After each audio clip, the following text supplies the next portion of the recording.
Crime and victimization in St. Kitts and Nevis. Photos of placard-bearing marchers. Basseterre, St. Kitts, May 8, 2018. Placard-bearing workers and supporters of the St. Kitts and Nevis Labour Movement condemned widespread victimization, rampant corruption, and gross nepotism within the Timothy Harris-led Team Unity government on Monday. Among the thousands celebrating Labor Day, observed on the first Monday in May, marchers carrying placards called for an end to victimization, the government's politicization of the Basseterre High School issue, condemned plans to build a new school on the water table, the plan to disenfranchise nationals living overseas, government's failure to reduce crime, nepotism, and corruption.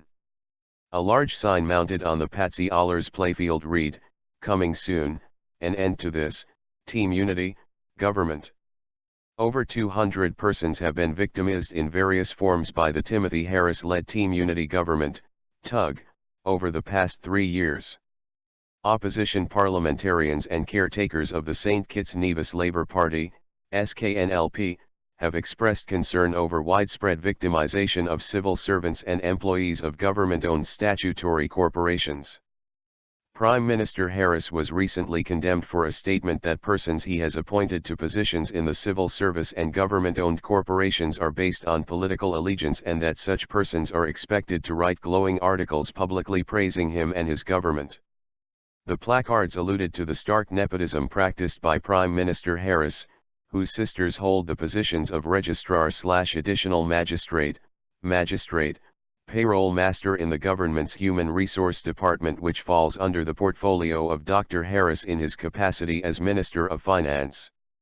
One of Harris's brother was promoted as CEO of the Development Bank of St. Kitts and Nevis and at the same time, appointed as a director of the St. Christopher and Nevis Social Security Board, which lends money to the bank. A brother-in-law thousands of dollars in back pay for a post he never performed in the Department of Environmental Health. A nephew sits as chairman of the St. Kitts Nevis Anguilla National Bank and involved in another company which rakes in millions of dollars. That nephew's wife has been appointed a senator and deputy speaker in the National Assembly. Another nephew is paid $5,000 monthly as a butler in Harris's private residence.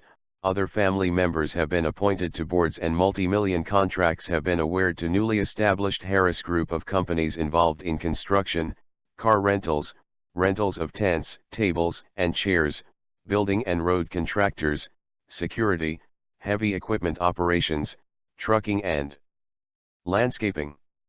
$7 million have been spent on the original BHS following the recommendations of local, regional, and international organizations.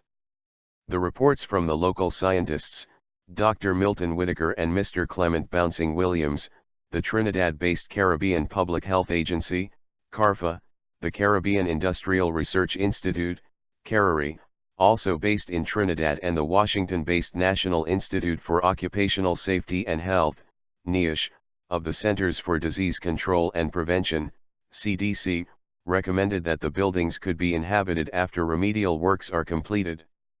But the reports were rejected by the new Timothy Harris-led PLP/CCM/PAM government, and 3 of the wooden structures were removed from the eastern campus for use as classrooms and the principal's office at a cost of $400,000 to the temporary site.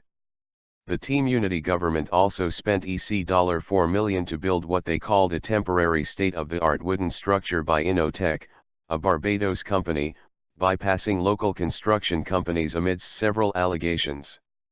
The United States Department of State recently highlighted government corruption in St. Kitts and Nevis, the general perception of corruption in the police force and self-censorship by a fearful independent media to avoid problems with the Timothy Harris-led Team Unity administration.